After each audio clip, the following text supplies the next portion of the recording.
sudah menyempatkan untuk hadir pada studi guru kita hari ini.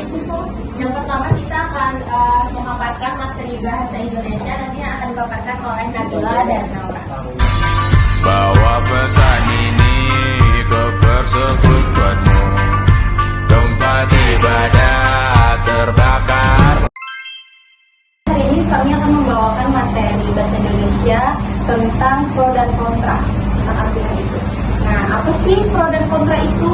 Jadi pro itu adalah pendapat suatu yang mendukung topik tersebut, gitu. Jadi seperti kalau misalkan kita mendukung sesuatu topik itu, kita akan mendukung itu. Jadi itu yang benarnya begitu. Nah, yang kontra, bagian kontra itu adalah pendapat atau alasan yang menentang suatu permasalahan. Jadi kayak simpelnya itu kayak misalnya kita nggak setuju sama sesuatu itu bisa disebut dengan argumen kontra.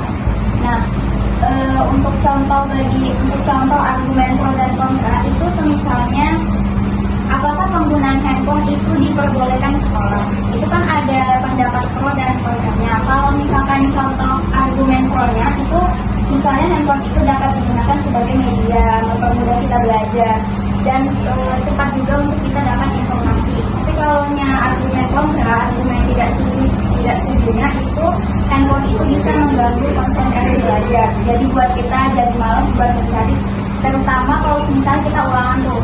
Kita kalau misalnya ulangan pasti lebih memanfaatkan HP. Sedangkan tidak semua guru itu biasanya memperbolehkan ketika ulangan itu membuka HP. Jadi harus berpikir kritis.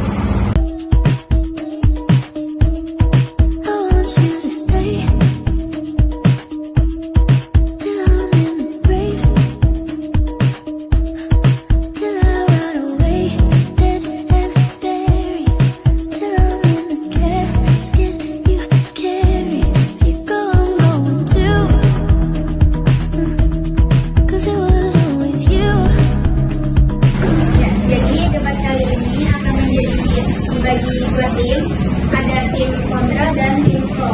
Untuk tim kontra, bisa sampaikan dulu argumennya. Menjawab malah apakah sekolah online itu lebih daripada bermanfaat? Nah, kami pernah tidak setuju, tidak, karena sekolah online itu tidak membentuk karakter, bukan interaksi antar sesama siswa, sehingga anak-anak dapat menjadi pendiam. Baik, terima kasih. Selanjutnya saya persilakan tim pro untuk menyampaikan argumennya. Menjawab, sekolah online lebih efektif daripada tatap muka. Sekolah online tidak hanya tentang belajar lewat layar, tapi tentang kemandirian, efisiensi, dan kesiapan masa depan di digital. Lebih efektif karena hasilnya bukan cuma pengetahuan, tapi juga keterampilan hidup dan kemampuan beradaptasi di era teknologi. Baik, tadi materi bahasa Indonesia sudah dimaparkan oleh Naura dan Nabila. Jadi selanjutnya kita akan memasuki materi matematika yang akan disampaikan oleh Habibi dan Awan. Oke, tentang materi hari ini kita akan membahas tentang matematika pangkat.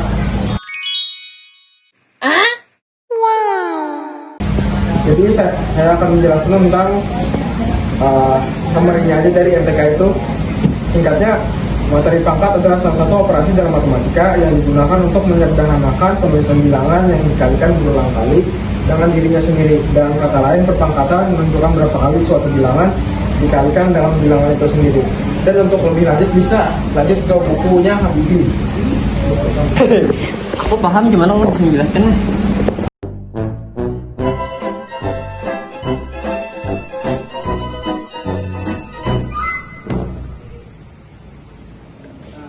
Jadi hari ini kita akan belajar materi eksponen atau pangkat. Jadi penjelasan awal tentang perpangkatan itu adalah salah satu operasi dalam matematika yang digunakan untuk menyederhanakan penulisan bilangan yang dikalikan berulang dengan dirinya sendiri. Dengan kata lain, perpangkatan itu menunjukkan beberapa kali suatu bilangan dikalikan dengan bilangan sendiri. Contohnya misalnya 2 kali 2 kali 2 kali 2. Nah, itu tuh 2 pangkat 3 karena 2-nya itu 3 kali. Ya, begitu. Nah, terus tuh lanjut. akan ku menjadi.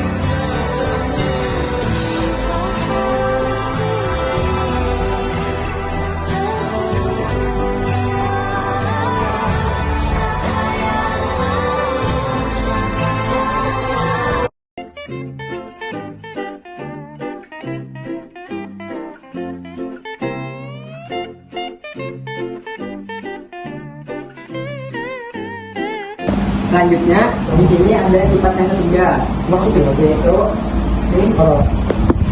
sebelumnya A garis burung M, luarnya ada pangkat N. Nah, ditutup jadinya dikali besaran. Di sini dua, tapi luarnya ada dua lagi. Nah, jadi ditutup dikali jadi 3 kali 2. Nah, itu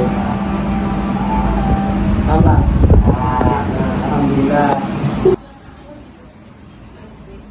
Oke teman-teman, tadi itu yang dijelaskan oleh Habibie adalah sifat-sifat pangkat. Sebenarnya sifat-sifat pangkat itu ada banyak, tapi pemaparan dari Habibie ini cuma 3. Sekian, terima kasih. Gemas! Gemas! Gemas! Gemas banget sih! Oke, karena sehabis mendengarkan pemaparan materi dari teman-teman saya tadi, jadi selanjutnya kita akan mengadakan refleksi, yaitu kalian akan menggambar diri kalian itu sebagai apa? Selain manusia. Nanti akan aku kasih kertas satu orang satu. Nanti kalian gambar aja di sana. Lalu kalian bakal kasih tahu kenapa kalian ngeliat diri kalian itu sebagai isu, kayak gitu.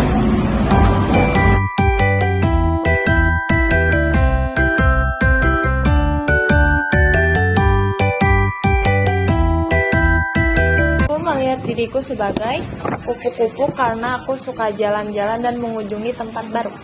Aku akan menjadi lautan karena sabarku seluas lautan tak terbatas.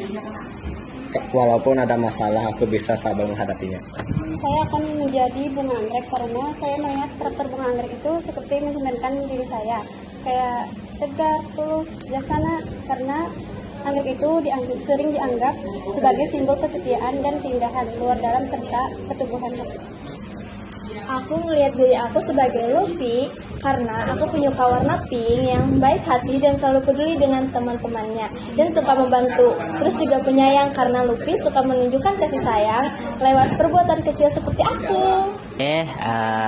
Saya menggambarkan sebuah jam, itu menunjukkan sebuah petunjuk atau waktu untuk kita, tepat waktu untuk hadir di suatu tempat atau mau janjian itu harus tepat waktu gitu. Aku ingin menjadi kapal karena tetap teguh di atas samudra dan tetap tangguh di kala keheningan.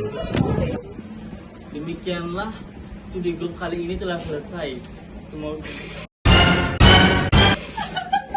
Demikianlah acara study group hari ini telah selesai. Terima kasih karena telah berhadir di hari ini. Semoga informasi yang telah mereka sampaikan bermanfaat bagi kita semua.